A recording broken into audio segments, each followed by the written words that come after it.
ಪ್ರೀತಿಯ ವಿದ್ಯಾರ್ಥಿಗಳೇ, ಕಳೆದ ಅವಧಿಯಲ್ಲಿ ದ ರಾ ಬೇಂದ್ರೆಯವರು ಬರೆದಂತಹ ಅಕ್ಕಿ ಹಾರುತ್ತಿದೆ ನೋಡಿದಿರಾ ಎಂಬ ಪದ್ಯದ ಮೊದಲ 2 ಪ್ಯಾರಾಗಳನ್ನು ನಾವು ಅಭ್ಯಾಸವನ್ನು ಮಾಡಿದ್ದೇವೆ. ಈಗ ಮುಂದುವರೆದಂತೆ ಮುಂದಿನ ಪದ್ಯಕ್ಕೆ ಹೋಗೋದಕ್ಕಿಂತ ಮೊದಲು ನಿನ್ನೆ ಕಲಿತಂತಹ ಪದ್ಯಗಳನ್ನು ಮತ್ತೊಂದು ಸಾರಿ ಪುನರ್ಮನನವನ್ನು ಮಾಡಿಕೊಂಡು ಮುಂದೆ ಹೋಗೋಣ. ಇರುಳಿರುಳು ಇಳಿದು ದಿನ ದಿನ ಬೆಳಗ್ಗೆ ಸುತ್ತಮುತ್ತಲು ಮೇಲಕ್ಕೆ ಕೆಳಗೆ ಗಾಹುದ ಗಾಹುದ ಗಾಹುದ ಮುಂದೆ ಎವೆತೆರೆ ದಿಕ್ಕುವ ಹೊತ್ತಿನ ಹೊಳಗೆ ಹಕ್ಕಿ ಹಾರುತ್ತಿದೆ ನೋಡಿದಿರಾ. ಆ ಪದ್ಯದಲ್ಲಿ ಬಹಳ ಕಠಿಣವಾಗಿರುವಂತಹ ಕೆಲವು ಪದಗಳು ಬಂದಿತ್ತು. ಅವುಗಳಿಗೆ ಅರ್ಥವನ್ನು ಹೇಳಿದ್ವಿ. ಪುನಃ ಇನ್ನೊಮ್ಮೆ ಅವುಗಳನ್ನು ಮನನ ಮಾಡಿಕೊಳ್ಳುವಂತಹ ಕೆಲಸವನ್ನು ಮಾಡೋಣ. ಗಾಹುದ ಎನ್ನುವಂತಹ ಪದ ಬಂದಿತ್ತು. ಆ ಗಾಹುದ ಪದದ ಅರ್ಥ ದೂರವನ್ನು ಅಳೆಯುವಂತಹ ಒಂದು ಸಾಧನ ಎನ್ನುವಂಥ ಮಾತನ್ನ ಹೇಳಿದ್ವಿ. ಅಂದ್ರೆ ಒಂದು ಗಾಹುದ ಎಂದರೆ 4 ಹರಿದಾರಿ. ಒಂದು ಹರಿದಾರಿ ಅಂದ್ರೆ 10 ರಿಂದ 12 ಮೈಲಿ ದೂರದ ಒಂದು ಅಳತೆ ಎನ್ನುವಂಥ ಮಾತನ್ನು ಸಹ ನಿನ್ನೆ ಹೇಳಿದ್ವಿ. ಅದೇ ರೀತಿಯಾಗಿ 2ನೇ ಪದ್ಯದಲ್ಲಿ ಕರಿನರೆ ಬಣ್ಣದ ಕುಚ್ಚಗಳುಂಟು, ಬಿಳಿ ಹೊಳೆ ಬಣ್ಣದ ಗರಿಗರಿಯುಂಟು, ಕೆನ್ನನ ಹೊನ್ನನ ಬಣ್ಣ ಬಣ್ಣಗಳ ರೆಕ್ಕೆಗಳೆರಡು ಪಕ್ಕದಲ್ಲುಂಟು, ಹಕ್ಕಿ ಹಾರುತ್ತಿದೆ ನೋಡಿದಿರಾ ಎನ್ನುವಂತ 2ನೇ ಪ್ಯಾರಾಗ್ರಾಫ್ ಅನ್ನು ನೋಡಿದ್ವಿ. ಅದರಲ್ಲಿ ನರೆ ಅಂದ್ರೆ ಇಲ್ಲಿ ಬಿಳಿ ಎನ್ನುವಂತ ಅರ್ಥವು ಬರುತ್ತೆ, ಹಾಗೆ ಬೂದು ಬಣ್ಣ ಎನ್ನುವಂತಹ ಅರ್ಥವು ಸಹ ಬರುತ್ತೆ. ಹುಚ್ಚ ಅಂದ್ರೆ ರೆಕ್ಕೆ, ಕೆನ್ನನ ಕೆಂಪಾದ, ಹೊನ್ನಿನ ಪ್ರಕಾಶಮಾನವಾಗಿ, ಹೊನ್ನಿನಂತೆ ಪ್ರಕಾಶಮಾನವಾಗಿ ಹೊಳೆಯುವಂತಹದ್ದು ಎನ್ನುವಂತಹ ಅರ್ಥಗಳನ್ನ ಹೇಳ್ತಾ ಮೊದಲ ಪದ್ಯದಲ್ಲಿ ಹಕ್ಕಿ ಎನ್ನುವಂತಹದ್ದು ಹೇಗೆ ಹಾರ್ತಾ ಇದೆ, ಅದರ ಉದ್ದೇಶ ಏನು ಎನ್ನುವಂತಹದ್ದನ್ನ ಹೇಳಿದ್ವಿ. 2ನೇ ಪದ್ಯದಲ್ಲಿ ಆ ಹಕ್ಕಿಯ ವರ್ಣನೆಯನ್ನ ಕವಿ ಮಾಡಿದ್ರು.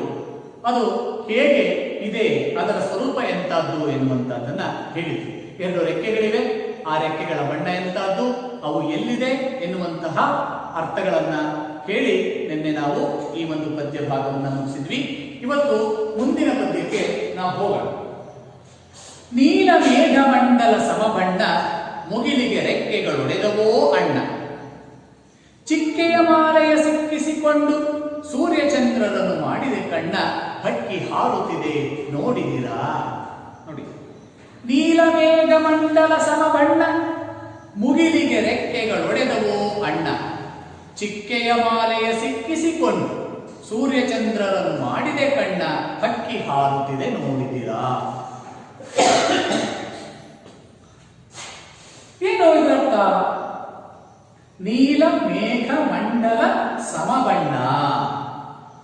ನೀಲಮೇಘ ಅಂದ್ರೆ ನೀಲಿಯ ಮೋಡಗಳಿಂದ ಆವೃತವಾಗಿರುವಂತಹ ಆಕಾಶ, ಮಂಡಲ ಸಮೂಹ, ಸಮಬಣ್ಣ ಅಂದ್ರೆ ಅದೆಲ್ಲದಕ್ಕೂ ಭೂಮಿ ಮತ್ತು ಆಕಾಶದವರೆಗೂ ಅದಕ್ಕೆ ಒಂದೇ ರೀತಿಯ ಬಣ್ಣ ಇದೆ. ಮುಗಿಲಿಗೆ ರೆಕ್ಕೆಗಳೊಡೆದವೋ ಅಣ್ಣ, ಭೂಮಿಗೂ ಮತ್ತು ಆಕಾಶಕ್ಕೂ ಮುಟ್ಟುವಂತೆ ತನ್ನ ರೆಕ್ಕೆಗಳನ್ನು ಬಡಿತಾ ಇದೆ. ಮುಟ್ಲಿಕ್ಕೆ ಸಾಧ್ಯ ಇಲ್ಲ, ಆದರೆ ಕವಿಯ ವರ್ಣನೆ ಹೇಗಿದೆ, ಅದರ ವೇಗ ಹೇಗಿದೆ ಎನ್ನುವಂತಹದ್ದನ್ನ ಸೂಚಿಸುವುದಕ್ಕೋಸ್ಕರ ಹೇಳ್ತಾರೆ. ಏನಂತ? ನೀಲ ಮೇಘ ಮಂಡಲ ಸಮಬಣ್ಣ, ಮುಗಿಲಿಗೆ ರೆಕ್ಕೆಗಳೊಡೆದವೋ ಅಣ್ಣ. ಇಲ್ಲಿ ಭೂಮಿ ಬೇರೆ ಅಲ್ಲ, ಆಕಾಶ ಬೇರೆ ಅಲ್ಲ. ಈ ಅಕ್ಕಿಯ ಗಾತ್ರ ಎನ್ನುವಂಥದ್ದು ಹಾಗಿದೆ. ತನ್ನ ಬಾಹುಳ್ಳ, ತನ್ನ ದೊಡ್ಡದಾಗಿರುವಂತಹ ರೆಕ್ಕೆಗಳನ್ನ ಅದು ಒಂದು ಸಾರಿ ಬಡಿದ್ರೆ ಏನಾಗ್ತಾ ಇದೆ, ಭೂಮಿಗೂ ಮತ್ತು ಆಕಾಶಕ್ಕೂ ಮುಟ್ಟುವಷ್ಟು ಅದು ದೊಡ್ಡದಾಗಿದೆ ಎನ್ನುವಂತ ಅರ್ಥ. ಮುಗಿಲಿಗೆ ರೆಕ್ಕೆಗಳು ಒಡೆದವು ಅಣ್ಣ, ಚಿಕ್ಕೆಯ ಮಾಲೆಯ ಸಿಕ್ಕಿಸಿಕೊಂಡು, ಅಲ್ಲಿರುವಂತಹ ಚುಕ್ಕೆಗಳನ್ನೇ ಮಾಲೆಗಳನ್ನಾಗಿ, ಹಾರವನ್ನಾಗಿ ಮಾಡಿ ಹಾಕೊಂಡಿದೆಯಂತೆ. ಚಿಕ್ಕೆಯ ಮಾಲೆಯ ಸಿಕ್ಕಿಸಿಕೊಂಡು ಸೂರ್ಯ ಚಂದ್ರನನ್ನು ಮಾಡಿದೆ ಕಣ್ಣ. ನೋಡಿ, ಚುಕ್ಕಿಗಳನ್ನೇ ಹಾರವನ್ನಾಗಿ ಮಾಡಿಕೊಂಡಿದೆಯಂತೆ. ಆಕಾಶದಲ್ಲಿ ಇರುವಂತಹ ಶಾಶ್ವತವಾಗಿ ಭೂಮಂಡಲಕ್ಕೆ ಪ್ರತಿಯೊಂದು ಪ್ರಾಣಿ ಪಕ್ಷಿಗಳಿಗೆ, ಸಸ್ಯಗಳಿಗೆ ಬೆಳಕನ್ನು ನೀಡುವಂತಹ ಸೂರ್ಯ ಮತ್ತು ಚಂದ್ರರನ್ನೇ ತನ್ನ 2 ಕಣ್ಣುಗಳನ್ನಾಗಿ ಆ ಹಕ್ಕಿ ಮಾಡಿಕೊಂಡಿದೆಯಂತೆ. ಹಕ್ಕಿ ಹಾರುತ್ತಿದೆ ನೋಡಿದಿರಾ. ಹೀಗೆ ಆ ಹಕ್ಕಿ ಹೇಗೆ ಹಾರ್ತಾ ಇದೆ ಅದರ ಒಂದು ಚಿತ್ರಣವನ್ನು, ಹಕ್ಕಿಯ ಚಿತ್ರಣವನ್ನು ಮತ್ತೊಮ್ಮೆ ಹೇಳ್ತಾರೆ. ಇನ್ನೊಂದ್ಸರಿ ನೋಡಿ. ನೀಲಮೇಘ ಮಂಡಲ ಸಮಬಣ್ಣ, ಮುಗಿಲಿಗೆ ರೆಕ್ಕೆಗಳೊಡೆದವು ಅಣ್ಣ, ಚಿಕ್ಕೆಯ ಮಾಲೆಯ ಸಿಕ್ಕಿಸಿಕೊಂಡು ಸೂರ್ಯಚಂದ್ರರನ್ನು ಮಾಡಿದೆ ಕಣ್ಣ, ಹಕ್ಕಿ ಹಾರುತ್ತಿದೆ ನೋಡಿದಿರಾ. ಮುಂದೆ ಹೋಗೋಣ. ರಾಜ್ಯದ ಸಾಮ್ರಾಜ್ಯದ ತೆನೆ ಹೊಕ್ಕಿ, ಮಂಡಲ ಗಿಂಡಲಗಳ ಗಡ ಮುಕ್ಕಿ, ತೇಲಿಸಿ ಮುಳುಗಿಸಿ ಖಂಡ ಖಂಡಗಳ ಸಾರ್ವಭೌಮರ ನೆತ್ತಿಯ ಕುಕ್ಕಿ, ಹಕ್ಕಿ ಹಾರುತ್ತಿದೆ ನೋಡಿದಿರಾ. ಈ ಹಕ್ಕಿ ಸುಮ್ಮನೆ ಆಗ್ತಾ ಇಲ್ಲ. ಹೇಗಾಗ್ತಾ ಇದೆ? ಯುಗ ಯುಗಗಳಿಂದ ಶತಮಾನಗಳಿಂದ ಹಾಡಿಕೊಂಡು ಬಂದಂತಹ ರಾಜ ಮಹಾರಾಜರನ್ನು, ಸೊಕ್ಕಿನಿಂದ ಮೆರೆಯುವಂತವರನ್ನು, ಈ ಭೂಮಂಡಲದ ಮೇಲೆ ನಾನೇ ಶ್ರೇಷ್ಠ, ಉಳಿದವರು ಕನಿಷ್ಠ ಎನ್ನುವಂತವರನ್ನು, ಪ್ರಕೃತಿಯನ್ನ ಹಾಳುಗೆಡಬರುವಂತವರನ್ನು ಏನ್ ಮಾಡ್ತಾ ಇದೆ? ಅವರ ತಲೆಯ ಮೇಲೆ ತನ್ನ ಚೂಪಾದ ಕೊಕ್ಕಿನಿಂದ ಕುಕ್ಕುವುದರ ಮೂಲಕ ಅವರನ್ನು ಸರ್ವನಾಶವನ್ನ ಮಾಡ್ತಾ ಇದೆ ಎನ್ನುವಂತಹ ಅರ್ಥದಲ್ಲಿ ಈ ಪದ್ಯವನ್ನ ಹೇಳ್ತಾರೆ ನೋಡಿ. ರಾಜ್ಯದ ಸಾಮ್ರಾಜ್ಯದ ತೆನೆ ಹೊಕ್ಕಿ, ಹೊಕ್ಕಿ ಅಂದ್ರೆ ಪ್ರವೇಶಿಸಿ. ರಾಜರು ಹೇಗೆ ಸಾಮ್ರಾಜ್ಯಗಳನ್ನು ಆಳ್ತಾ ಇದ್ರು, ತನ್ನದೇ ಈ ಒಂದು ಸಾಮ್ರಾಜ್ಯ, ಈ ಸಾಮ್ರಾಜ್ಯಕ್ಕೆ ನಾನೇ ಒಡೆಯ, ನನ್ನನ್ನ ಬಿಟ್ಟರೆ ಈ ಭೂಮಂಡಲದ ಮೇಲೆ ಯಾರೂ ಇಲ್ಲ, ನಾನೇ ಶ್ರೇಷ್ಠ ಅಂತ ಏನು ಹೇಳ್ಕೊಳ್ತಾ ಇದ್ರಲ್ಲ, ಅವರು ಆಳುವಂತಹ ಸಾಮ್ರಾಜ್ಯದ ಒಳಗೆ ತೆನೆ ಹೊಕ್ಕಿ ಪ್ರವೇಶವನ್ನ ಮಾಡಿ, ಯಾಕೆ? ತೆನೆಯನ್ನ ಕಾಳುಗಳನ್ನ ತಿನ್ನಲಿಕ್ಕೆ ಅಂತ.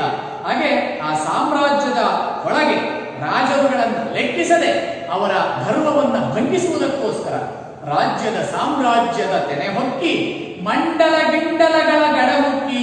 ಇಲ್ಲಿ ಜೋಡು ನುಡಿ ಅಂತ ಕರಿತೇವೆ ನಾವು. ಮಂಡಲ ಗಿಂಡಲ ಒಂದೇ ಅರ್ಥ ಕೊಡ್ತಾ ಇದೆ, ಆದ್ರೆ ಇನ್ನೊಂದು ಎರಡನೇ ಪದಕ್ಕೆ ಅರ್ಥ ಇರಲ್ಲ. ಅದಕ್ಕೆ ಸಂವಾದಿಯಾಗಿ ಅದು ಸೇರಿಕೊಂಡಿರುತ್ತೆ.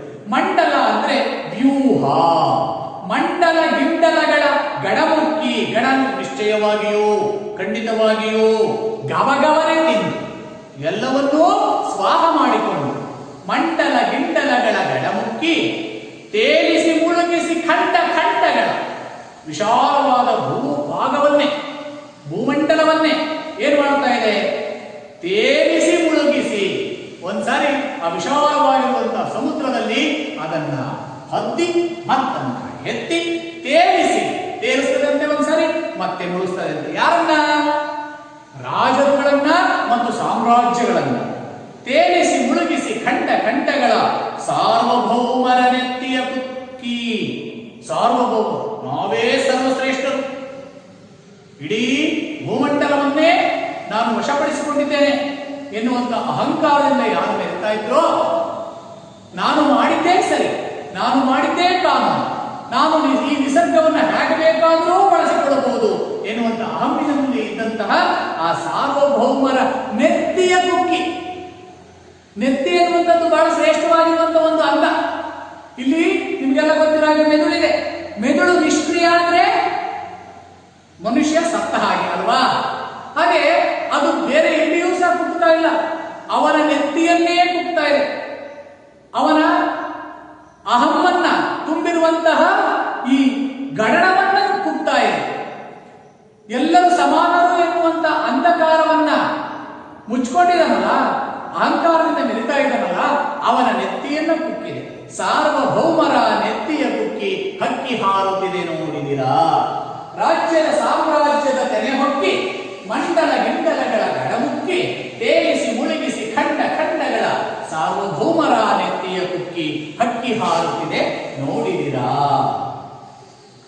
ಮುಂದಿನ ಪದ್ಯ. ಯುಗ ಯುಗಗಳ ಅಣೆ ಬರಹವ ಒರೆಸಿ, ಯುಗ ಯುಗಗಳ ಅಣೆ ಬರಹವ ಒರೆಸಿ, ಮನ್ವಂತರಗಳ ಭಾಗ್ಯವ ತೆರೆಸಿ, ರೆಕ್ಕೆಯ ಬೀಸುತ್ತ ಚೇತನಗೊಳಿಸಿ, ಹೊಸಗಾಲದ ಹಸು ಮಕ್ಕಳ ಹರಸಿ, ಹಕ್ಕಿ ಹಾರುತ್ತಿದೆ ನೋಡಿದಿರಾ. ಒಂದು ಯುಗ ಅಲ್ಲ, ಎಷ್ಟೋ ಯುಗಗಳಿಂದ, ಎಷ್ಟೋ ಶತಮಾನಗಳಿಂದ ಬರ್ಕೊಂಡ್ಬಂದಿದ್ರಲ್ಲ ಹಣೆ ಬರಹವನ್ನ, ಅವರ ಹಣೆ ಬರಹವನ್ನೇ ಬದಲಾಯಿಸಿದೆಯಂತೆ ಈ ಕಾಲವೆಂಬ ಹಕ್ಕಿ. ಅವರು ಮಾಡಿದಂತ ಎಲ್ಲ ಕಾನೂನುಗಳನ್ನ ಒಂದೇ ಒಂದು ಹೊಡೆತದಿಂದ ಅದು ನಾಶ ಮಾಡಿದೆ. ಯುಗ ಯುಗಗಳ ಹಣೆ ಬರಹವ ಒರೆಸಿ, ಮನ್ವಂತರಗಳ ಭಾಗ್ಯವ ತೆರೆಸಿ. ಮನ್ವಂತರ ಅಂದ್ರೆ ಸ್ವಯಂಭೂ ಎಂಬ, ಸ್ವಯಂಭೂ ಎಂಬ ವ್ಯಕ್ತಿ ಹಾಗೂ ಮೊದಲಾದವರು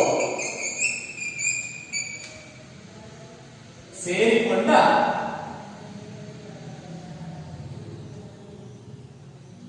14 ಮನುಗಳು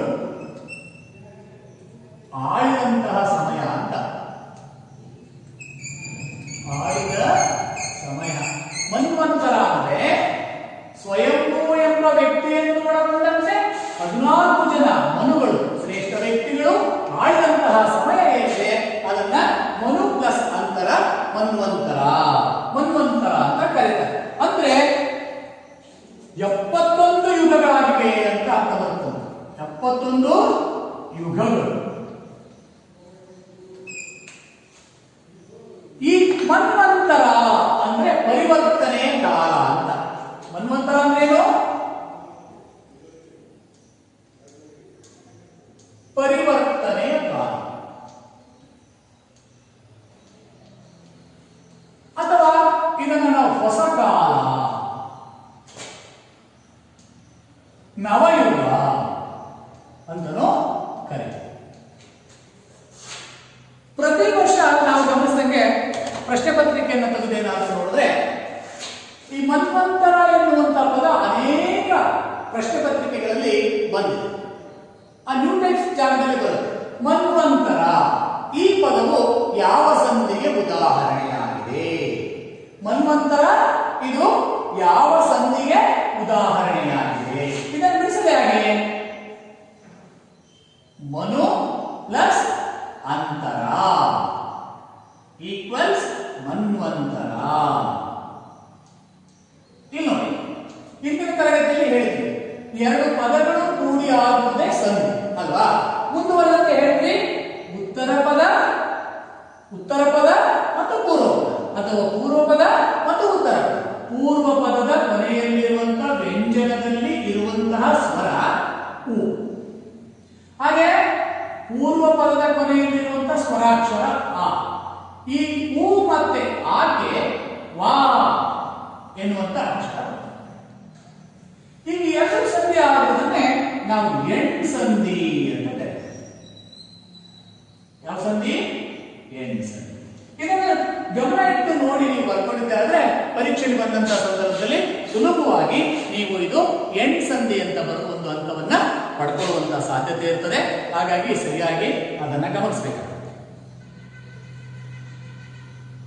ಮನ್ವಂತರಗಳ ಭಾಗ್ಯವ ತೆರೆಸಿ.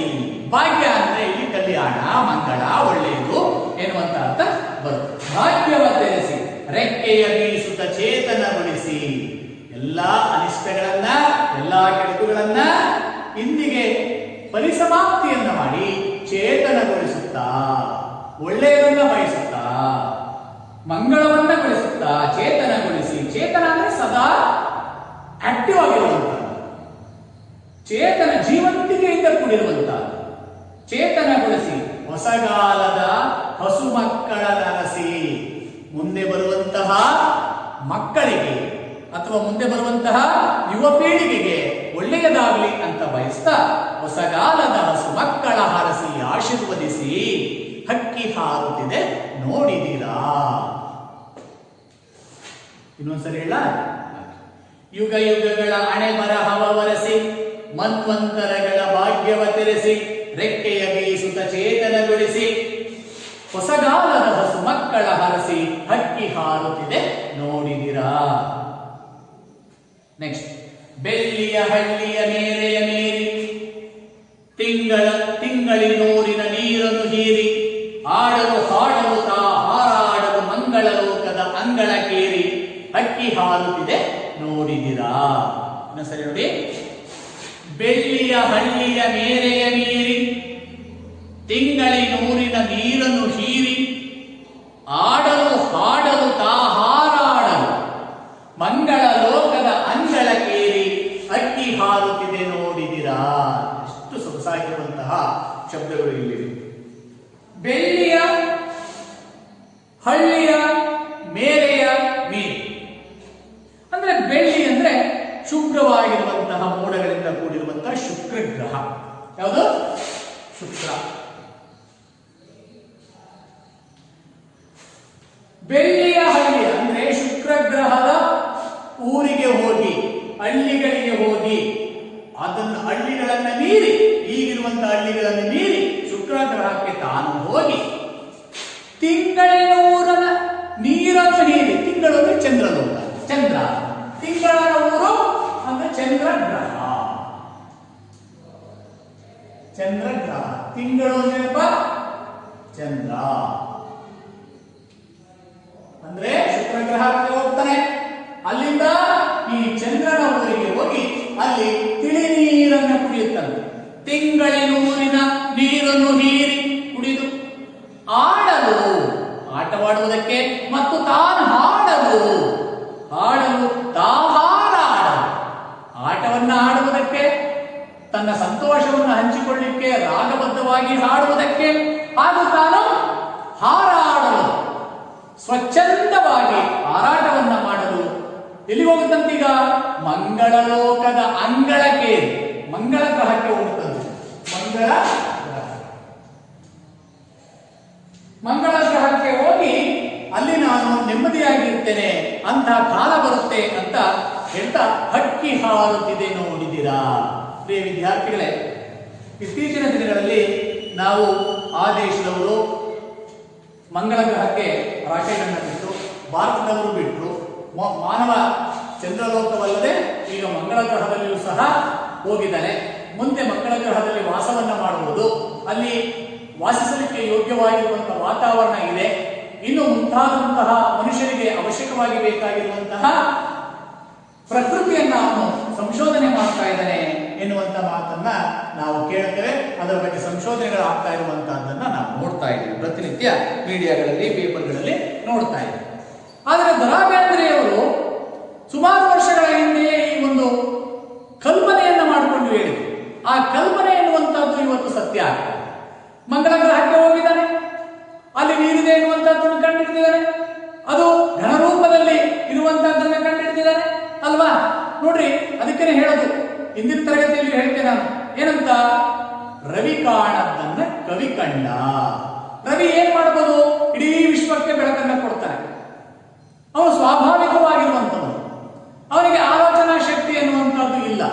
ಆದ್ರೆ ಕವಿ ಆಗಲ್ಲ, ಎಲ್ಲವನ್ನೂ ಅವಲೋಕಿಸ್ತಾನೆ, ನೋಡ್ತಾನೆ, ತಿಳ್ಕೊಳ್ತಾನೆ, ಅನುಭವಿಸ್ತಾನೆ, ತನ್ನ ಅನುಭವವನ್ನ ಅಭಿವ್ಯಕ್ತಪಡಿಸ್ತಾನೆ.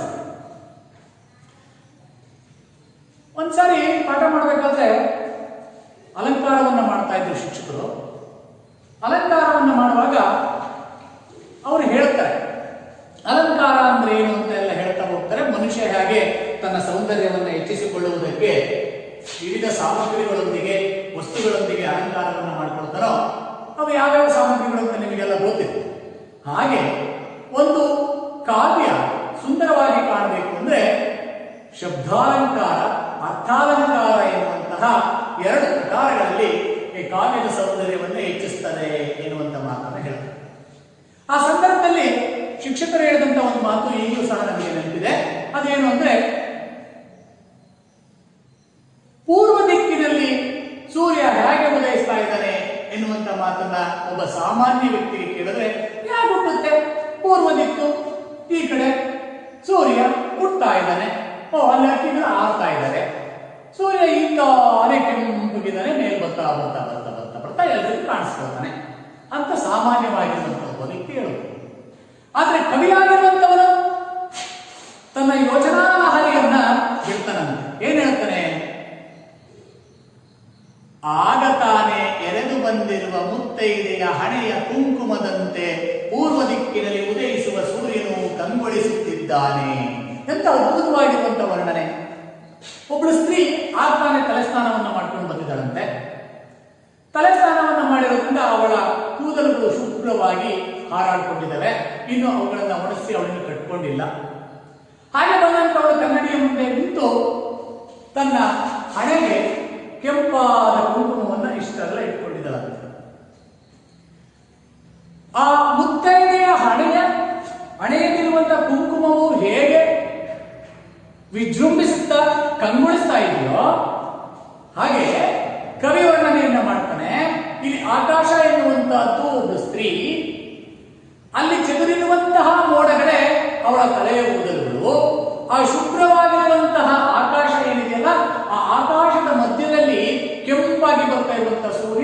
ಆ ಮುತ್ತೈದೆಯ ಹಣೆಯಲ್ಲಿರುವಂತ ಕುಂಕುಮದಂತೆ ಅಂತ ವರ್ಣನೆಯನ್ನ ಮಾಡ್ತಾನೆ. ಈ ಸಂದರ್ಭದಲ್ಲಿ ನಾನು ಈ ಮಾತನ್ನ ಯಾಕೆ ಹೇಳಿದೆ ಅಂದ್ರೆ, ಕವಿಯಾಗಿರುವಂತವರು ಸಾಮಾನ್ಯವಾಗಿರುವಂತಹ ಒಂದು ವಸ್ತುವಿಗೂ ಸಹ ಒಂದು ಶ್ರೇಷ್ಠವಾಗಿರುವಂತಹ ಯೋಗ್ಯತೆಯನ್ನು ಕೊಡುವಂತಹ ಕೆಲಸವನ್ನ ಮಾಡ್ತಾರೆ. ಹಾಗಾಗಿ ಈ ಸಂದರ್ಭದಲ್ಲಿ ಈ ಮಾತನ್ನ ಹೇಳಲಿಕ್ಕೆ ನಾವು ಇಷ್ಟಪಡ್ತೇವೆ. ನೋಡಿ, ಅಂದ್ರೆ ಹಿಂದಿನ ಕವಿ ಹೇಳಿದ್ದು ಶುಕ್ರ ಗ್ರಹಕ್ಕೆ ಮನುಷ್ಯ ಹೋಗ್ತಾನೆ, ಮಂಗಳ ಗ್ರಹದಲ್ಲಿ ಅನ್ವೇಷಣೆಯನ್ನ ಮಾಡ್ತಾನೆ ಎನ್ನುವಂತ ಮಾತನ್ನ ಅಂದು ಹೇಳಿದ್ದು ಇಂದು ಸತ್ಯ ಆಗ್ತಾ ಇದೆ. ಮತ್ತೊಮ್ಮೆ, ಬೆಳ್ಳಿಯ ಹಳ್ಳಿಯ ಮೇರೆಯ ಮೀರಿ ತಿಂಗಳಿ ನೂರಿನ ನೀರನ್ನು ಮೀರಿ ಆಡಲು ಹಾಡಲು ತಾ ಹಾರಾಡಲು ಮಂಗಳ ಲೋಕದ ಅಂಗಳಕ್ಕೇರಿ ಹಕ್ಕಿ ಹಾರುತ್ತಿದೆ ನೋಡಿದಿರಾ. ಮುಂದಿನ ಮತ್ತು ಕೊನೆಯ ಪದ್ಯ. ಮುಟ್ಟಿದೆ ದಿಗ್ಮಂಡಲಗಳ ಅಂಚ. ಏನು ಮುಟ್ಟಿದೆ? ಹಕ್ಕಿ, ಕಾಲ. ಮುಟ್ಟಿದೆ ದಿಗ್ಮಂಡಲಗಳ ಅಂಚ, ಆಚೆಗೆ ಚಾಚಿದೆ ತನ್ನಯ ಚುಂಚ. ಆಚೆಗೆ ಚಾಚಿದೆ ತನ್ನಯ ಚುಂಚ, ಬ್ರಹ್ಮಾಂಡಗಳನ್ನು ಒಡೆಯಲು ಎಂದೋ ಬಲ್ಲರು ಯಾರ ಹಾಕಿದ ಹೊಂಚ. ಹಕ್ಕಿ ಹಾರುತ್ತಿದೆ ನೋಡಿದಿರಾ. ಮತ್ತೊಮ್ಮೆ ನೋಡ್ಬಿಡಿ. ಮುಟ್ಟಿದೆ ದಿಗ್ಮಂಡಲಗಳ ಅಂಚ, ಆಚೆಗೆ ಚಾಚಿದೆ ತನ್ನಯ ಚುಂಚ, ಬ್ರಹ್ಮಾಂಡಗಳನ್ನು ಒಡೆಯಲು ಎಂದೋ ಬಲ್ಲರು ಯಾರ ಹಾಕಿದ ಹೊಂಚ. ಹಕ್ಕಿ ಹಾರುತ್ತಿದೆ ನೋಡಿದಿರಾ. ನೋಡಿ, ಮುಟ್ಟಿದೆ ದಿಗ್ಮಂಡಲಗಳ, ನಾಲ್ಕು ದಿಕ್ಕುಗಳನ್ನ ಸಂಪೂರ್ಣವಾಗಿ ಸುತ್ತಿದೆಯಂತೆ. ಅಂದ್ರೆ ದಿಕ್ಕುಗಳ ಅಂಚನ್ನ ಅದು ಹಿಡಿದು ಸಂಚರಿಸಿದೆಯಂತೆ. ಯಾವುದನ್ನೂ ಬಿಟ್ಟಿಲ್ಲ, ಯಾವ ದಿಕ್ಕನ್ನೂ ಬಿಟ್ಟಿಲ್ಲ, ಯಾವ ಜಾಗವನ್ನೂ ಸಹ ಅದು ಬಿಟ್ಟಿಲ್ಲ. ಮುಟ್ಟಿದೆ ದಿಗ್ಮಂಡಲಗಳ ಅಂಚ. ಇಲ್ಲಿ ದಿಗ್ಮಂಡಲ ಪದವನ್ನು ಬಿಡಿಸಬೇಕಾದ್ರೆ ಹೀಗೆ ಪ್ರಶ್ನೆ ಏನ್ ಕೇಳ್ತಾರೆ ಅಂದ್ರೆ, ದಿಗ್ಮಂಡಲ ಈ ಪದವನ್ನ ಬಿಡಿಸಿ ಬರೆಯಿರಿ ಅಂತ ಕೇಳ್ತಾರೆ. ದಿಕ್ ಪ್ಲಸ್ ಮಂಡಲ. ದಿಗ್ಮಂಡಲ ಯಾವ ಸಂಧಿ? ಅನುನಾಸಿಕ ಸಂಧಿ.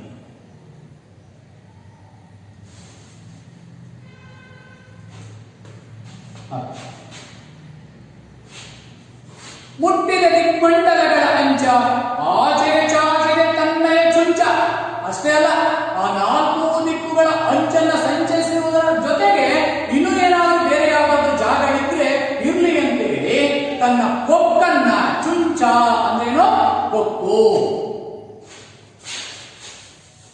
ಚುಂಚ ಅಂದ್ರೇನು?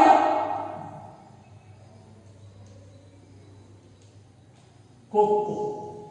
ತನ್ನ ಚೂಪಾಗಿರುವಂತಹ ಮುಸುಡಿಯನ್ನ ಅಥವಾ ಕೊಕ್ಕನ್ನ ಹಾಕಿ ಇನ್ನು ಏನಾದ್ರೂ ನಾನು ನೋಡದೇ ಇರುವಂತಹ, ಪ್ರವೇಶದೇ ಇರುವಂತಹ ಜಾಗ ಯಾವುದಾದ್ರೂ ಇದೆಯಾ ನೋಡೋಣ ಅಂತ ಹೇಳ್ಬಿಟ್ಟು ಹಕ್ಕಿ ತನ್ನ ಚೂಪಾದ ಕೊಕ್ಕನ್ನ ಹಾಕಿ ನೋಡ್ತಾ ಇದೆಯಂತೆ. ಮುಟ್ಟಿದ ದಿಗ್ಮಂಡಲಗಳ ಅಂಚ, ಆಚೆಗೆ ಚಾಚಿದೆ ತನ್ನಯ ಚುಂಚ, ಬ್ರಹ್ಮಾಂಡಗಳನ್ನು ಒಡೆಯಲು ಎಂದೋ. ಈಗೆಲ್ಲ ಬಿಟ್ಬಿಟ್ವಿ, ಎಲ್ಲ ನೋಡಾಯ್ತು. ಇನ್ನೇನು ನೋಡ್ಬೇಕಂತದ್ದು? ಬ್ರಹ್ಮನಿಂದ ಹುಟ್ಟಿರುವಂತ ಒಂದು ಲೋಕ ಇದೆ, ಬ್ರಹ್ಮಾಂಡ. ಕೇವಲ ದೇವಾನುದೇವತೆಗಳೇ ವಾಸಿಸುವಂತಹ ಒಂದು ಜಾಗ, ಅದು ಬ್ರಹ್ಮಾಂಡ. ಬ್ರಹ್ಮನಿಂದ ಸೃಷ್ಟಿಯಾಗಿರುವಂತಹ ಒಂದು ಲೋಕ, ಆ ಲೋಕವನ್ನ ಈಗ ಪ್ರವೇಶಿಸಬೇಕಾಗಿದೆಯಂತೆ. ಅದನ್ನೂ ನಾನು ಬಿಡಲ್ಲ, ಅದನ್ನೂ ನಾನು ಹೊಡಿತೀನಿ. ಯಾವತ್ತು ಹೊಡಿತೇನೋ ಏನೋ ಗೊತ್ತಿಲ್ಲ. ಬ್ರಹ್ಮಾಂಡಗಳನ್ನು ಒಡೆಯಲು ಎಂದೋ, ಒಡೆಯಲು ಅಂದ್ರೆ ಏನು ಮಾಡೋದು? ನಾಶ ಮಾಡುವುದಕ್ಕೆ. ಬ್ರಹ್ಮಾಂಡಗಳನ್ನು ಒಡೆಯಲು ಎಂದೋ ಬಲ್ಲರು. ಈಗ ಮುಂದೆ ಒಂದು ಪ್ರಶ್ನೆ ಬರುತ್ತೆ, ಬಲ್ಲರು ಯಾರ ಹಕ್ಕಿಯ ಹೊಂಚ? ಅದು ಹೇಗೆ ಹೊಂಚನ್ನ ಹಾಕಿದೆ, ಹೇಗೆ ಕಾದು ಕುಳಿತಿದೆ ಅಂತ ಯಾರು ಬಲ್ಲರು? ಯಾರಿಗೂ ಗೊತ್ತಿಲ್ಲ. ಗೊತ್ತಿರುವಂತದ್ದು ಕೇವಲ ಹಕ್ಕಿಗೆ ಮಾತ್ರ. ಹಕ್ಕಿ ಅಂದ್ರೆ ಯಾರಲ್ಲಿ? ಕಾಲ. ಆ ಕಾಲಕ್ಕೆ ಗೊತ್ತು ನಾನು ಯಾವಾಗ, ಎಲ್ಲಿ, ಹೇಗೆ ಈ ಬ್ರಹ್ಮಾಂಡಗಳನ್ನು ನಾಶ ಮಾಡ್ತೀನಿ ಎನ್ನುವಂತದ್ದು ಹಕ್ಕಿಗೆ ಮಾತ್ರ ಗೊತ್ತು. ಇನ್ನು ಯಾವ ಮನುಷ್ಯನಿಗೂ ತಿಳಿಯದು. ಈ ರೀತಿಯಾಗಿ ಹಕ್ಕಿ ಹಾರುತ್ತಿದೆ ನೋಡಿದಿರಾ. ಹೀಗೆ ಕವಿ ಕಾಲವನ್ನ ಪಕ್ಷಿಗೆ ಹೋಲಿಸುತ್ತಾ ಈಗಿನ ಪರಿಸ್ಥಿತಿಯನ್ನು, ಹಾಳಾಗಿರುವಂತಹ ಈ ಪ್ರಕೃತಿಯನ್ನ ವಿಸ್ಮಯಕಾರಿಯಾಗಿ ಮುಂದೆ ಪರಿವರ್ತನೆಯನ್ನ ಮಾಡುವುದಕ್ಕೋಸ್ಕರ, ಹೊಸ ಕಾಲವನ್ನು ಹುಟ್ಟು ಹಾಕುವುದಕ್ಕೋಸ್ಕರ ಈ ಕಾಲ ಎನ್ನುವಂತಹದ್ದು ಮತ್ತೆ ಬರುತ್ತೆ ಎನ್ನುವಂತಹ ಆಶಯ ಭಾವವನ್ನ ಇಲ್ಲಿ ಕವಿ ತುಂಬಾ ಸೊಗಸಾಗಿ ವರ್ಣನೆ ಮಾಡಿರುವಂತಹದ್ದನ್ನ ನಾವು ಇದುವರೆಗೂ ನೋಡಿದ್ವಿ. ಅರ್ಥ ಆಗಿದೆಯಲ್ಲ? ಅರ್ಥ ಮಾಡ್ಕೋಬೇಕು. ಏನಾದರೂ ಅರ್ಥ ಆಗಿಲ್ಲ ಅಂದ್ರೆ ನಮ್ಮನ್ನ ಕೇಳಿ. ನೋಡಿ, ಈ ಪ್ರಸ್ತುತ ಪದ್ಯದಲ್ಲಿ ಬಯಾತ್ ಪದ್ಯಗಳಿವೆ. ಕಂಠಪಾಠ ಮಾಡುವಂತಹ 2 ಪದ್ಯಗಳು ಇರ್ತವೆ. ಪರೀಕ್ಷಾ ದೃಷ್ಟಿಯಿಂದ ಬಹಳ ಇಂಪಾರ್ಟೆಂಟ್ ಆಗಿದ್ರು ಸಹ ತುಂಬಾ ಸರಳವಾಗಿ ಕಲಿಯುವಂತಹ ಒಂದು ಪದ್ಯಗಳು. ಅಷ್ಟೇನು ಕಷ್ಟಪಡಬೇಕಾಗಿಲ್ಲ. ಯಾಕೆಂದ್ರೆ ಇದು ಹಳೆಗನ್ನಡ ಅಲ್ಲ, ನಡುಗನ್ನಡ, ಹೊಸಗನ್ನಡದಲ್ಲಿ ಜನಸಾಮಾನ್ಯರಿಗೆ ಅರ್ಥವಾಗುವಂತಹ ಭಾಷೆಯಲ್ಲಿ ಬರುವಂತಹ ಪದ್ಯಗಳು. ಹಾಗಾಗಿ ನೀವು ಸರಳವಾಗಿ ಆ ಪದ್ಯಗಳನ್ನ 1 ಅಲ್ಲ 2 ಸಾರಿ ಓದ್ಕೊಂಡು 5 ಸಾರಿ ಆ ಪದ್ಯಗಳನ್ನ ಬರೆದ್ರೆ ಸಾಕು, ತಾನಾಗಿ ಅದು ಮನದಟ್ಟ ಆಗುವಂತಹ ಸಾಧ್ಯತೆ ಹೆಚ್ಚಾಗಿದೆ. ಹಾಗಾಗಿ ನೀವು ಈ ಪದ್ಯಗಳನ್ನ 5 ಸಾರಿ ನಾಳೆ ಹೋಮ್ವರ್ಕ್ನಲ್ಲಿ ಬರೆಯಬೇಕಾಗ್ತದೆ. ಯಾವ್ಯಾವುದು? ನೀಲಮೇಘ ಮಂಡಲ ಸಮಬಣ್ಣ ಇದೆಯಲ್ಲ, ಅದೊಂದು ಪದ್ಯ.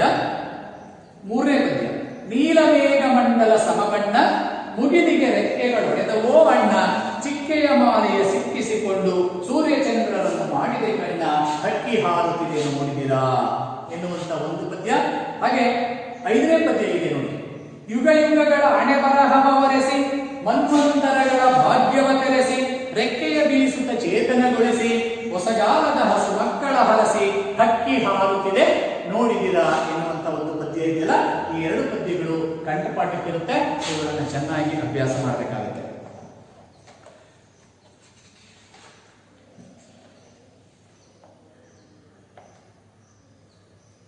ನೋಡಿ, ಬಹಳ ಸರಳವಾಗಿರುವಂತಹ 1 ಅಂಕದ ಪ್ರಶ್ನೆಗಳಿವೆ.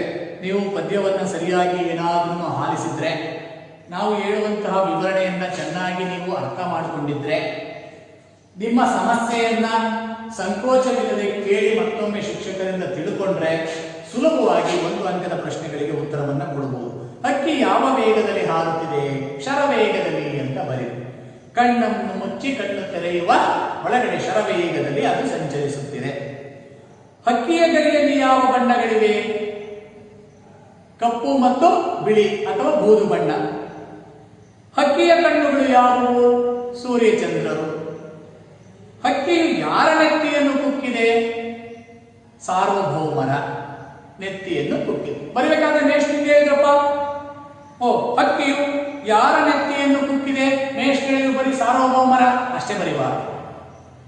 1 ಪದದಲ್ಲಿ ಉತ್ತರಿಸಿ ಅಂತ ಹೇಳಿಲ್ಲ, 1 ವಾಕ್ಯದಲ್ಲಿ ಉತ್ತರಿಸಿ ಅಂತ. ಪ್ರಶ್ನೆ ಇರುತ್ತೆ, ಪ್ರಶ್ನೆಯಲ್ಲಿಯೇ 1 ಪದವನ್ನು ನೀವು ಸೇರಿಸಿದ್ರೆ ಪೂರ್ಣ ವಾಕ್ಯ ಆಗ್ತದೆ. ಏನಂತ? ಹಕ್ಕಿಯು ಸಾರ್ವಭೌಮರ ನೆತ್ತಿಯನ್ನು ಯಾರ ಎನ್ನುವಂತಹದ್ದು ಒಂದು ಪ್ರಶ್ನಾರ್ಥಕ ಚಿಹ್ನೆ ಪದ. ಯಾರು, ಯಾರ ಎನ್ನುವಂಥದ್ದು ಏನಿದೆಯಲ್ಲ, ಆ ಜಾಗದಲ್ಲಿ ಸಾರ್ವಭೌಮರ ಅಂತ ಬಂದ್ರೆ ಒಂದು ಪೂರ್ಣ ಅರ್ಥಗರ್ಭಿತ ವಾಕ್ಯ ಆಗುತ್ತೆ. ಹಕ್ಕಿ ಯಾರನ್ನು ಹಾರಿಸಿದೆ? ಹಸುಗೂಸುಗಳನ್ನ, ಆಗ ತಾನೇ ಹುಟ್ಟಿದ ಮಕ್ಕಳನ್ನ, ಮುಂದಿನ ಭಾವಿ ಪ್ರಜೆಗಳನ್ನ ಅಂತ. ಹಂಗಂತ ಬರಿಬಾರದು. ಹಸು ಮಕ್ಕಳನ್ನು ಆರಿಸಿದೆ. ಹಕ್ಕಿ ಯಾವುದರ ಸಂಕೇತವಾಗಿದೆ? ಕಾಲದ ಸಂಕೇತವಾಗಿದೆ. ಹಕ್ಕಿಯು ಕಾಲದ ಸಂಕೇತವಾಗಿದೆ. ಹಕ್ಕಿಯ ಚುಂಚಗಳು ಎಲ್ಲಿಯವರೆಗೆ ಚಾಚಿವೆ? ದಿಗ್ಮಂಡಲಗಳನ್ನ ಮೀರಿ ಆಚೆಗೆ ಕೊಕ್ಕನ್ನ ಚಾಚಿದೆ ಅಂತ ಬರೆಯುವುದು. ಹೀಗೆ ಸರಳವಾಗಿರುವಂತಹ ಒಂದೊಂದು ಪ್ರಶ್ನೆಗೆ ಉತ್ತರಗಳನ್ನ ಬರೆತಾ ಹೋದ್ರೆ, ಇನ್ನ ನೋಡಿ 2-3 ವಾಕ್ಯಗಳ ಪ್ರಶ್ನೆ ಇದೆಯಲ್ಲ, ಇವು ಸುಲಭ. ಯಾರು ಸುಲಭ? ಮೇಲಿನ 7 ಅಂಕದ ಪ್ರಶ್ನೆಗಳನ್ನ ಚೆನ್ನಾಗಿ ನೀವು ಅರ್ಥ ಮಾಡಿಕೊಂಡಿದ್ರೆ, ಆ 7 ಪ್ರಶ್ನೆಗಳಲ್ಲಿ ಬರುವಂತಹ ಉತ್ತರವೇ 3-4 ವಾಕ್ಯದಲ್ಲಿ ಬರೆಯುವ ಪ್ರಶ್ನೆಗೆ ಉತ್ತರ ಆಗಿರ್ತವೆ. ಇನ್ನ ಈ 2-3 ವಾಕ್ಯದಲ್ಲಿ ಉತ್ತರಿಸಿ ಪ್ರಶ್ನೆಗಳನ್ನ ಚೆನ್ನಾಗಿ ನೀವು ಅಭ್ಯಾಸ ಮಾಡಿಕೊಂಡ್ರೆ ಲಾಂಗ್ ಆನ್ಸರ್ಸ್ಗೆ ಇವೇ ಉತ್ತರಗಳಾಗಿರ್ತವೆ, ದೃಢೀಕರಿಸಿ ಬರೆಯುವಂತಹದ್ದು. ಸರ್ ಇದು ಕಷ್ಟ ಆಗುತ್ತಲ್ಲ ಸರ್, ಇನ್ನೂ ಸರಳವಾಗಿದ್ರೆ ನಾವು ಹೇಳ್ಕೊಡಿ ಅಂದ್ರೆ ಅದಕ್ಕೂ ಉತ್ತರ ಇದೆ. ಏನು ಬೇಡಪ್ಪ, ನಿಮ್ಮ ದೀರ್ಘ ಉತ್ತರಗಳಿದಾವ, ದೀರ್ಘ ಪ್ರಶ್ನೆಗಳು 8-10 ವಾಕ್ಯದಲ್ಲಿ ಬರೆಯಿರಿ ಅಂತೇಳಿ 1 ಅಥವಾ 2 ಪ್ರಶ್ನೆಗಳನ್ನ ಕೇಳಿರ್ತಾರೆ. ಆ 1-2 ಪ್ರಶ್ನೆಗಳನ್ನೇ ನೀವು ಸ್ಪಷ್ಟವಾಗಿ ಸಂಪೂರ್ಣವಾಗಿ ಅಭ್ಯಾಸವನ್ನ ಮಾಡಿದ್ದೆ ಆದ್ರೆ ಇನ್ನು ಉಳಿದಂತ ಎಲ್ಲ ಪ್ರಶ್ನೆಗಳಿಗೆ ಸರಾಗವಾಗಿ ಸರಳವಾಗಿ ಉತ್ತರಗಳನ್ನ ಬರೆಯಿರಿ. ಈ 2 ವಿಧಾನ ಇದೆ. ಈ 2 ವಿಧಾನದಲ್ಲಿ ನಿಮಗೆ ಯಾವುದು ಬೇಕೋ ಅದನ್ನ ಸರಿಯಾಗಿ ನೀವು ಕಲಿಬೇಕಾಗ್ತದೆ. ಇನ್ನು ಸಂದರ್ಭಗಳು ಬರ್ತವೆ, ಬಹಳ ಸೊಗಸಾಗಿರ್ತದೆ. ಯಾವಾಗ ನೀವು 8-10 ವಾಕ್ಯದಲ್ಲಿ ಉತ್ತರಿಸಿ ಇರುವಂತಹ ಪ್ರಶ್ನೆಗೆ ಸರಿಯಾಗಿರುವಂತಹ ಉತ್ತರಗಳನ್ನ ಹುಡುಕಿ ಹೇಗೆ ಬರ್ಕೊಂಡಿರ್ತೀರಿ ಆ ಉತ್ತರದಲ್ಲೇ ಈ ಸಂದರ್ಭಗಳು ಇರ್ತವೆ.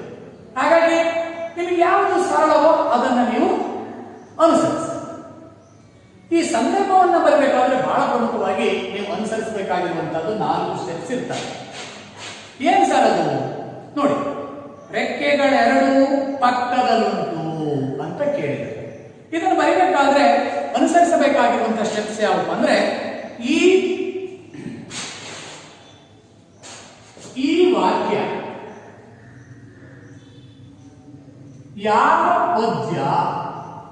ಯಾವ ಪದ್ಯದಲ್ಲಿ ಬಂದಿದೆ? ಪದ್ಯದಲ್ಲಿ ಒಂದು, ಹೌದಾ? ಎರಡನೇದು, ಈ ಪದ್ಯ ಭಾಗವನ್ನು ಯಾರು ಬರೆದಿದ್ದಾರೆ?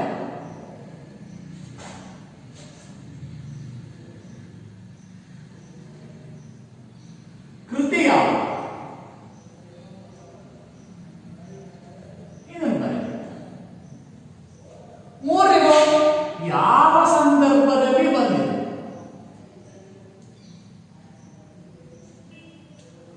ಮೂರು. ಇನ್ನೊಂದು ಸ್ವಾರಸ್ಯ ಅಂತ ಬರುತ್ತೆ.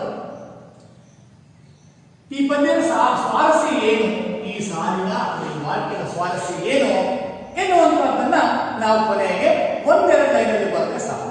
ಈ 4 ಅಂಕಗಳನ್ನು ನೀವು ಸರಿಯಾಗಿ ಫಾಲೋ ಅಪ್ ಮಾಡಿದಾಗ ನಿಮಗೆ ಒಂದು ಪ್ರಶ್ನೆಗೆ 4 ಅಂಕ ಬರುತ್ತೆ. 4 ಅಂಕಗಳಿಗೂ ಸಹ ಒಂದೊಂದು ಅಂಕ. 4 ಅಂಕಗಳಿದ್ದಾವೆ. 4 ಸ್ಟೆಪ್ಗಳನ್ನು ಕಲಿಬೇಕು. 4 ಸ್ಟೆಪ್ಗಳಿಗೆ ಒಂದೊಂದು ಅಂಕ. ಈ ವಾಕ್ಯ ಯಾವ ಪದ್ಯದಲ್ಲಿದೆ ಅಂತ ನೀವು ಯೋಚನೆ ಮಾಡಬೇಕನ್ನಂತ ಉತ್ತರ ಪತ್ರಿಕೆಯಲ್ಲಿ ಬರೆಯುವಾಗ, ಪ್ರಸ್ತುತ ವಾಕ್ಯವು ಹಕ್ಕಿ ಹಾರುತ್ತಿದೆ ನೋಡಿದಿರಾ ಎಂಬ ಪದ್ಯದಲ್ಲಿ ಬರುತ್ತದೆ. ಈ ಪದ್ಯವನ್ನು ನೋಡಿ, ಈ ಪದ್ಯ ಯಾರು ಬರೆದಿದ್ದಾರೆ, ಕೃತಿ ಯಾವುದು ಅಂತ ಇದೆ, ಹೌದಾ? ಈ ಪದ್ಯ ಭಾಗವನ್ನು ದ.ರಾ ಬೇಂದ್ರೆಯವರು ಬರೆದಿದ್ದಾರೆ. ಯಾರು ಬರೆದಿದ್ದಾರೆ? ದ.ರಾ ಬೇಂದ್ರೆಯವರು ಬರೆದಿದ್ದಾರೆ. ದ.ರಾ ಬೇಂದ್ರೆಯವರ ಯಾವ ಕೃತಿ? ಗರಿ ಎಂಬ ಕವನ ಸಂಕಲನ. ಗರಿ ಎಂಬ ಕವನ ಸಂಕಲನದಿಂದ ಈ ಪದ್ಯವನ್ನು ಆರಿಸಿಕೊಳ್ಳಲಾಗಿದೆ. ಯಾವ ಸಂದರ್ಭದಲ್ಲಿ ಈ ವಾಕ್ಯವನ್ನ ಹೇಳಿದರಪ್ಪ ಅಂತಂದ್ರೆ, ಈ ಹಕ್ಕಿಯ ವರ್ಣನೆಯನ್ನ ಮಾಡ್ತಾರೆ ನೋಡಿ ಕವಿ. ಆ ಹಕ್ಕಿಯ ವರ್ಣನೆಯನ್ನ ಮಾಡುವಂತಹ ಸಂದರ್ಭದಲ್ಲಿ ಅದರ ವರ್ಣನೆಯನ್ನ ಮಾಡ್ತಾರೆ. ಕರಿನೆರೆ ಬಣ್ಣದ ಪುಚ್ಚೆಗಳುಂಟು, ಬಿಳಿ ಹೊಳೆ ಬಣ್ಣದ ಗರಿಗರಿಯುಂಟು, ಕೆನ್ನನ ಹೊನ್ನಿನ ಬಣ್ಣಗಳ ರೆಕ್ಕೆಗಳೆರಡು ಪಕ್ಕದಲ್ಲುಂಟು. ಈ ಪದ್ಯವನ್ನ ನಿಮ್ಮದೇ ಆಗಿರುವಂತಹ ವಾಕ್ಯಗಳಲ್ಲಿ ಹೇಳ್ತಾ ಹೋಗಿ ಅದನ್ನ ಬರೆದ್ರೆ ಅದಕ್ಕೆ ಒಂದಂಕ. ಸ್ವಾರಸ್ಯ, ಕವಿಯ ವರ್ಣನೆ ಅತ್ಯಂತ ಸೂಕ್ತವಾಗಿದೆ. ಇಲ್ಲಿ ಆ ರೆಕ್ಕೆಗಳು ಪಕ್ಕದಲ್ಲಿ ಅಂದ್ರೆ ತನ್ನ ಪಕ್ಕೆಯ ಭಾಗದಲ್ಲಿ ಅವುಗಳು ಇವೆ ಎಂದು ತುಂಬಾ ಸ್ವಾರಸ್ಯವಾಗಿ ವರ್ಣಿಸಿದ್ದಾರೆ ಅಂತ ಬರುತ್ತೆ. ಒಟ್ಟೆಷ್ಟಂತಾಯ್ತು? ಈ ರೀತಿಯಾಗಿ ನೋಡಿ, ಪರೀಕ್ಷೆಗೆ ನಮಗೇನಪ್ಪ ಅಂದ್ರೆ ಈ ಸಂದರ್ಭದಲ್ಲಿ ಗೊತ್ತಾಗ್ತಾ ಇಲ್ಲ, ಏನೋ ಬರ್ತಿದ್ದೀವಿ, ಇದಕ್ಕೆ ಕಡಿಮೆ ಮಾರ್ಕ್ಸ್ ಕೊಡ್ತಾರೆ, ಇದು ಸರಿ ಇದ್ರೆ ಇದಕ್ಕೊಂದು ಮಾರ್ಕ್ಸು. ಸ್ವಾರಸ್ಯ ಬಹಳ ಸ್ವಾರಸ್ಯ ಬರೆಯದೇ ಇಲ್ಲ ನೋಡ್ರಿ. ಸ್ವಾರಸ್ಯ ನಿಮಗನ್ಸಿದ್ದನ್ನ ಬರೆಯಿರಿ, ಅದಕ್ಕೊಂದು ಅಂಕ ಇದ್ದೇ. ಬಹಳ ಜನ ಇದನ್ನು ಬರೆಯದೇ ನಿಮಗೆ ಎಷ್ಟು ಮಾರ್ಕ್ಸ್ ಕೊಡ್ತಾರೆ? 3 ಮಾರ್ಕ್ಸ್ ಅನ್ನ ಇಷ್ಟಕ್ಕೆ ಕೊಡ್ತಾರೆ. ಹಾಗಾಗಿ ಯಾರನ್ನು ಸಹ ಬಿಡಬಾರದು. ಹಾಗೆ ಉಳಿದಂತಹ ಸಂದರ್ಭಕ್ಕೆ ನೀವು ಸೂಕ್ತವಾಗಿರುವಂತಹ ಉತ್ತರಗಳನ್ನ ಬರೆಯಬೇಕಾಗ್ತದೆ. ನೆಕ್ಸ್ಟ್, ಹೊಂದಿಸಿ ಬರೆಯಿರಿ ಅಂತ ಇದೆ ನಿಮ್ಮ ಪುಸ್ತಕದಲ್ಲಿ. ಈಗಾಗಲೇ ನೀವೆಲ್ಲ ಅರ್ಥಗಳನ್ನು ತಿಳ್ಕೊಂಡಿದ್ದೀರಿ. ಅಲ್ಲಿ ಬರುವಂತಹ ಕಠಿಣವಾಗಿರುವಂತಹ ಶಬ್ದಗಳಿಗೆ ನಾವು ಸರಳವಾಗಿರುವಂತಹ ಅರ್ಥಗಳನ್ನು ಹೇಳಿ ಬರೆಯಬೇಕು. ಪುಸ್ತಕದಲ್ಲಿ ಇರುತ್ತದೆ. ಈಗಾಗಲೇ ಶಿಕ್ಷಕರು ಪಾಠ ಮಾಡಿದಂತಹ ವಿಚಾರಗಳನ್ನು ನೀವು ತಿಳ್ಕೊಂಡಿದ್ರೆ ಸುಲಭವಾಗಿ ಹೇಳಬಹುದು. ಹಕ್ಕಿ, ಪಕ್ಷಿ, ಇದು ತತ್ಸಮ ಮತ್ತು ತದ್ಭವಕ್ಕೆ ಬರ್ತದೆ. ಅದನ್ನು ನೀವು ಬರೀತೀರಿ. 4 ತಂತಿ, ನೀವು ಯೋಚನೆ ಮಾಡಬೇಕು. ದ.ರಾ ಬೇಂದ್ರೆಯವರು ಬರೆದಂತ ಒಂದು ಕೃತಿ. ಇಂದಿನ ತರಗತಿಯಲ್ಲಿ ಅದನ್ನು ಬೋರ್ಡ್ ಮೇಲೆ ಬರೆದಿದ್ವಿ. 4 ತಂತಿ ಎಂಬ ಕೃತಿಗೆ ಜ್ಞಾನಪೀಠ ಪ್ರಶಸ್ತಿ ಬಂದಿದೆ. ಈ ಎರಡನೇ ಭಾಗದಲ್ಲಿ ಇರುವಂತಹ ಬಹು ಆಯ್ಕೆಯ ಉತ್ತರಗಳನ್ನು ಆರಿಸುವುದು, ಈ ಕೇಳಿರುವಂತಹ ಪ್ರಶ್ನೆಗೆ ಅತಿ ಸಮೀಪವಾಗಿರುವಂತಹ ಉತ್ತರವನ್ನು ಆರಿಸಿ ಬರಬೇಕು. ಹೊಂದಿಸಿ ಬರೆಯಬೇಕು. ಅದು ಬಹಳ ಗಮನ ಇಟ್ಟು ನೀವು ಕಲಿಬೇಕಾಗಿರುವಂಥದ್ದು. ನೀಲಮೇಘ ಮಂಡಲ, ಮುಂದಿನ ಸಾಲನ್ನೇ ಕೊಟ್ಟಿರ್ತಾರೆ, ಸಮಬಣ್ಣ. ರಾಜ್ಯದ ಸಾಮ್ರಾಜ್ಯದ ತೆನೆ ಹೊಕ್ಕಿ, ತೇಲಿಸಿ ಮುಳುಗಿಸಿ ಖಂಡ ಖಂಡಗಳ ಮಂಗಳ ಅಂಗಳ ಕೇಳಿ. ಅಂದ್ರೆ ನೀವು ಓದಿನ ಕಡೆಗೆ ಹೆಚ್ಚು ಗಮನ ಕೊಟ್ಟಿದ್ದೀರಿ. ಅದರಲ್ಲೂ ಬಹಳ ಪ್ರಮುಖವಾಗಿ ನೀವು ನೋಟ್ಸ್ ಅನ್ನೇ ಹೆಚ್ಚು ಓದ್ತೀರಿ. ನೋಟ್ಸ್ ಅನ್ನ ಓದುವುದಷ್ಟೇ ಮಹತ್ವವನ್ನು ನೀವು ಪುಸ್ತಕವನ್ನು ಓದೋದಕ್ಕೆ ಕೊಡಬೇಕು. ಪುಸ್ತಕದಲ್ಲಿರುವಂತಹ ಪಾಠಗಳನ್ನ ಪದ್ಯಭಾಗವನ್ನ ಸರಿಯಾಗಿ ಓದಿದ್ದೆ ಆದ್ರೆ ಆ ಲೈನ್ ಮುಂದೆ ಉದಾಹರಣೆ ನೋಡಿ ಎಷ್ಟು ಸರಳವಾಗಿರುತ್ತೆ. ನೀಲಮೇಘ ಮಂಡಲ ಏನಾಗಿದೆ? ಸಮಬಣ್ಣ. ಯಾವಾಗ ಪುಸ್ತಕಗಳನ್ನ ಓದ್ತೀವಿ ಆಗ ಸರಿಯಾಗಿರುವಂತಹ ಪದಗಳಿಗೆ ಅರ್ಥಗಳನ್ನು ನಾವು ಓದ್ಕೋಬಹುದು, ನಾವು ಸ್ವತಃ ಕಲಿಬಹುದು, ಪ್ರಶ್ನೆಯನ್ನ ಹಾಕಬಹುದು. ಎಲ್ಲ ಈ ರೀತಿಯಾಗಿರುವಂತಹ ಸಂದರ್ಭಗಳು ಇರ್ತವೆ. ಹಾಗಾಗಿ ಪಠ್ಯ ಪುಸ್ತಕಗಳನ್ನ ಓದಬೇಕು, ಹೊಂದಿಸಿ ಬರೆಯಿರಿ. ಹಾಗೆ ಇನ್ನು ಭಾಷಾಭ್ಯಾಸಕ್ಕೆ ಬರೋಣ. ಕೊಟ್ಟಿರುವ ಪದಗಳಿಗೆ ಸಮಾನಾರ್ಥಕ ಪದಗಳನ್ನು ಬರೆಯಿರಿ. ಕೊಟ್ಟಿರುವಂತಹ ಪದಗಳಿಗೆ ಸಮಾನಾರ್ಥಕವಾದ ಪದಗಳನ್ನು ಸೂರ್ಯ, ದಿನಕರ, ದಿನಪ, ಹಾಗೆಯೇ ಮೇಘ, ಮೋಡ, ಗಡ, ನಿಶ್ಚಯವಾಗಿ,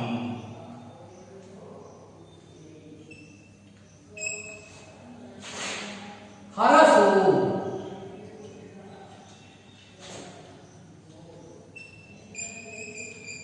ಆಶೀರ್ವದಿಸು, ಒಕ್ಕಿ,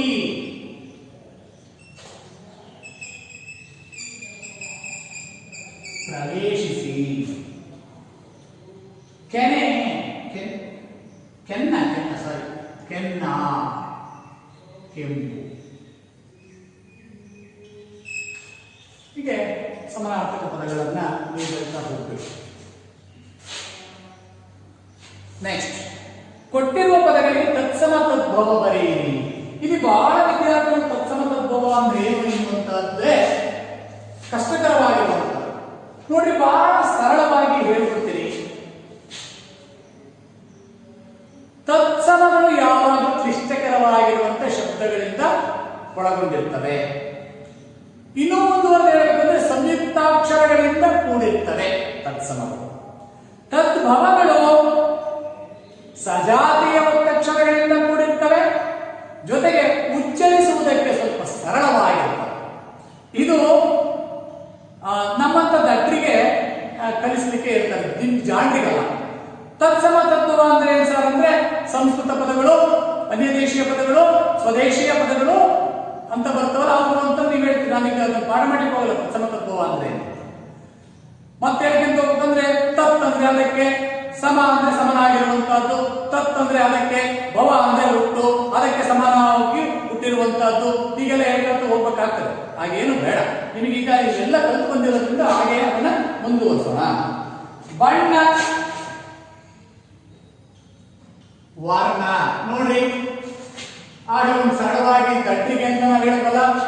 ಇದು ಸಜಾತಿ, ಇದು ವಿಜಾತಿ, ಇದು ತದ್ಭವ, ಇದು ತತ್ಸಮ.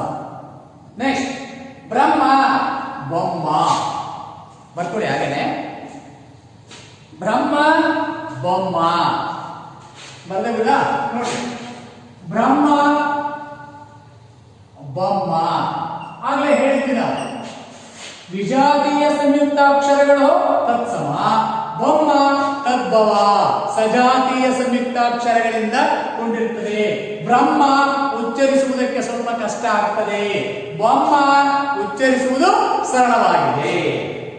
ನೆಕ್ಸ್ಟ್, ಚಂದ್ರ, ಚಂದಿರ. ಚಂದ್ರ, ಚಂದಿರ. ಯುಗ ಜುಗ. ಹೀಗೆ ಸರಳವಾಗಿ ಕಲಿತಾ ಹೋಗಬೇಕಾಗ್ತದೆ. ನೆಕ್ಸ್ಟ್,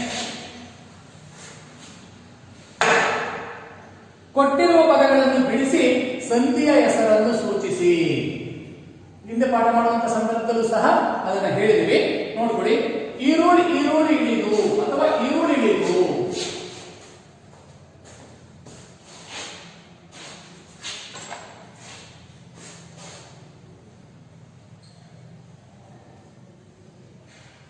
ಈರುಳ್ಳಿ ಸಂಧಿ ಅಂದ್ರೇನು? ಯಾವ ಯಾವ ಪದಗಳ ನಡುವೆ ಸಂಧಿ ಕಾರ್ಯ ಆಗುತ್ತೆ ಎನ್ನುವಂತಹದ್ದನ್ನ ಹಿಂದೆ ಹೇಳಿದ್ವಲ್ವಾ. ನೋಡಿ, ಈರುಳ್ಳಿ, ಈರುಳು ಪ್ಲಸ್ ಅಳಿದು. ಹಿಂದಿನ ತರಗತಿಯಲ್ಲಿ ಪಾಠ ಪದ್ಯವನ್ನು ಮಾಡುವಂತ ಸಂದರ್ಭದಲ್ಲಿ ಈರುಳ್ಳಿ ಈರುಳು ಅಳಿದು, ಈರುಳ್ಳಿ ಇಳಿದು ಅಂತ ಒಂದು ಶಬ್ದ ಬಂದಿತ್ತು. ಅಲ್ಲಿ ನಾವು ಒಂದು ಪದವನ್ನ ಬರೆದಿದ್ವಿ, ಈರುಳು ಪ್ಲಸ್ ಇಳಿದು ಅಂತ. ನಾನು ಪದಗಳನ್ನು ಬಿಡಿಸಬೇಕಾದ್ರೆ ಹಾಗೆ ಬರ್ತಿದ್ದೆ, ಆದ್ರೆ ಅಲ್ಲಿ ಅದು ಈರುಳು ಅಲ್ಲ, ಇಳಿದು ಅಲ್ಲ, ಅಳಿದು ಅಂತ ಆಗಲಿ. ನೆನ್ಪಿಟ್ಕೊಳ್ರಿ, ಕನ್ಫ್ಯೂಸ್ ಮಾಡ್ಕೋಬೇಡ್ರಿ, ಅದು ಅಳಿದು. ಈರುಳು ಪ್ಲಸ್ ಅಳಿದು. ಇದು ಪೂರ್ವ ಪದ, ಇದು ಉತ್ತರ ಪದ. ಮೊದಲ ಪದ ಪೂರ್ವ ಪದ, ಎರಡನೇ ಪದ ಉತ್ತರ ಪದ ಅಥವಾ ಪರಪದ ಅಂತ ಸಹ ಇದನ್ನು ನಾವು ಕರೀತೇವೆ. ಈ ಪೂರ್ವ ಪದದ ಕೊನೆಯ ಅಕ್ಷರದಲ್ಲಿ ಇರುವಂತಹ ಸ್ವರ ಯಾವುದು? ಉ. ಹಾಗೆ ಉತ್ತರ ಪದದ ಮೊದಲಲ್ಲಿ ಇರುವಂತಹ ಅಕ್ಷರ ಯಾವುದು? ಆ. ಈ ಎರಡು ಪದಗಳನ್ನು ಕೂಡಿಸಿ ಬರೆದಾಗ ಇಲ್ಲೇ ಈರುಳಳಿದು. ಇಲ್ಲಿ ಯಾವುದೋ ಒಂದು ಅಕ್ಷರ ಬಿಟ್ಟು ಹೋಗಿದೆ, ಯಾವುದೋ ಒಂದು ಅಕ್ಷರ ಬಿಟ್ಟು ಹೋಗಿದೆ. ಯಾವುದು ಬಿಟ್ಟು ಹೋಗಿದೆ ಅಂದ್ರೆ ಉ.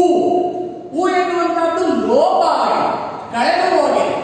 ಅಂದ್ರೆ ಸಂಧಿ ಕಾರ್ಯ ನಡೆಯುವಾಗ ಯಾವುದಾದರೂ ಒಂದು ಪದ ಬಿಟ್ಟು ಹೋದರೆ ಅದನ್ನು ನಾವು ಲೋಪ ಸಂಧಿ ಎಂದು ಕರೆಯುತ್ತೇವೆ. ಹಾಗಾದ್ರೆ ಯಾವ ಸಂಧಿ? ಲೋಪ ಸಂಧಿ. ತೆರೆದಿಕ್ಕುವ. ಇದು ಸಹ ಒಂದು ಸ್ವಲ್ಪ ಗಮನಿಸಿ ನೋಡಿ. ತೆರೆದು ಪ್ಲಸ್ ಇಕ್ಕುವ ಯಾವ ಸಂಧಿ? Very good.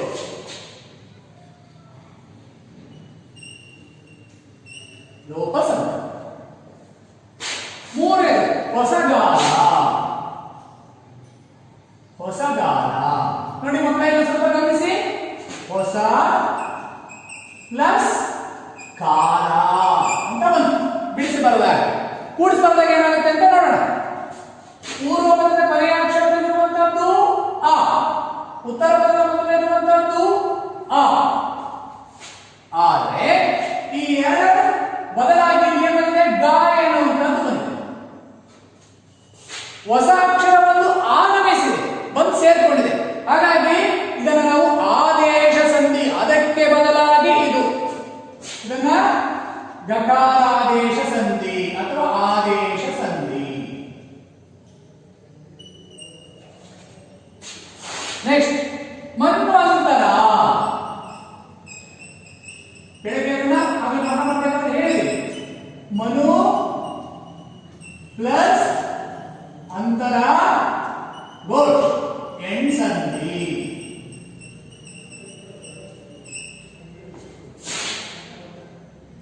ತಿಂಗಳೂರು.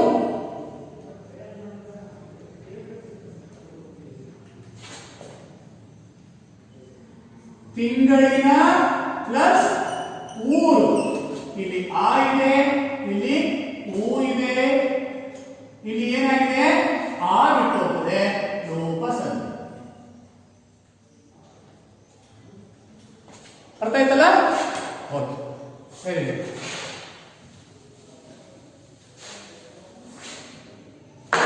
ಕೊನೆಯದಾಗಿ ಅವ್ಯಯಗಳು ಅಂತ ಬರ್ತದೆ. ಈ ಅವ್ಯಯಗಳನ್ನ ಮುಂದಿನ ಒಂದು ಪಾಠವನ್ನ ಮಾಡಬೇಕಾದ್ರೆ ಅದನ್ನ ಡಿಟೇಲ್ ಆಗಿ ಕಲ್ತ್ಕೊಳ್ಳೋಣ.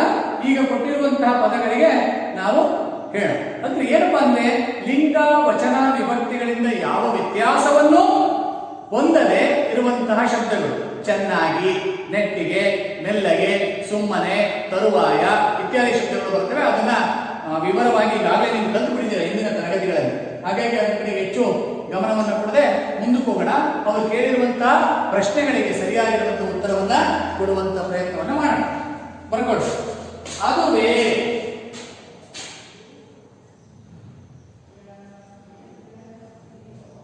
ಅದುವೇ ಅವಧಾರಣಾರ್ಥ ಕಾವ್ಯ. ಅವಧಾರಣಾರ್ಥ ಕಾವ್ಯ.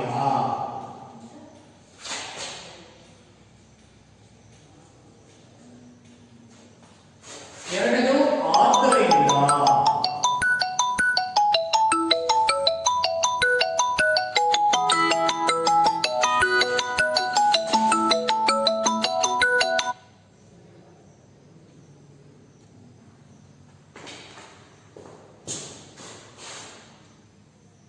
ಆದ್ದರಿಂದ ಸಂಬಂಧಾರ್ಥ ಕಾವ್ಯ.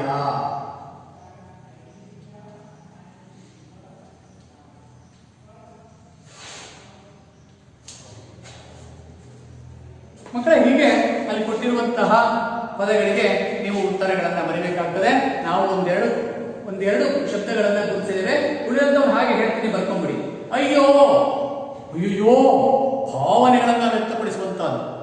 ಎಕ್ಸ್ಕ್ಲಮೇಟರಿ ಸೆಂಟೆನ್ಸ್ ಅಂತ ಬರ್ತದೆ, ಗೊತ್ತಾ?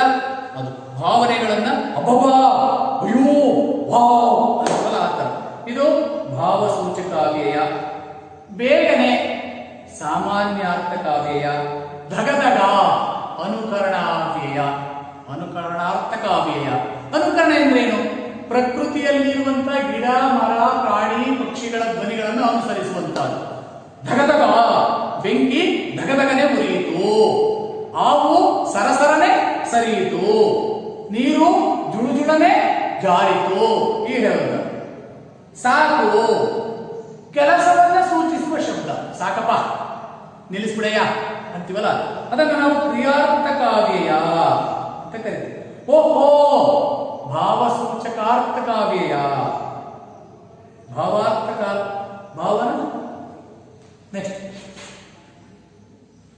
ಭಾವಸೂಚಕಾರ್ಥ ಕಾವ್ಯ. ಆಯ್ತಾ? ಓಹೋ ಆಯ್ತಲ್ಲ. ಹೌದು, ಕ್ರಿಯಾರ್ಥ ಕಾವ್ಯಯ. ನೀನೇ ಅವಧರಣಾರ್ಥ ಕಾವ್ಯಯ. ರೊಯ್ಯನೆ ಅನುಕರಣಾವ್ಯಾರ್ಥಕ. ಮೆಲ್ಲಗೆ ಸಾಮಾನ್ಯಾರ್ಥಕ. ಅಲ್ಲದೆ ಕ್ರಿಯಾರ್ಥ ಕಾವ್ಯಯ. ಈ ರೀತಿಯಾಗಿ ನೀವು ಅವುಗಳನ್ನ ಬರ್ಕೊಂಡು ಬರಬೇಕು. ಎಲ್ಲರೂ ಸಹ ಸರಿಯಾಗಿ ನೋಟ್ಸಿಗೆ ಬರಬೇಕು. ಹೋಮ್ವರ್ಕಿಗೂ ಸಹ ಬರೆದು ನಾಳೆ ಅದನ್ನು ಸಬ್ಮಿಟ್ ಮಾಡಬೇಕು. Okay, thank you.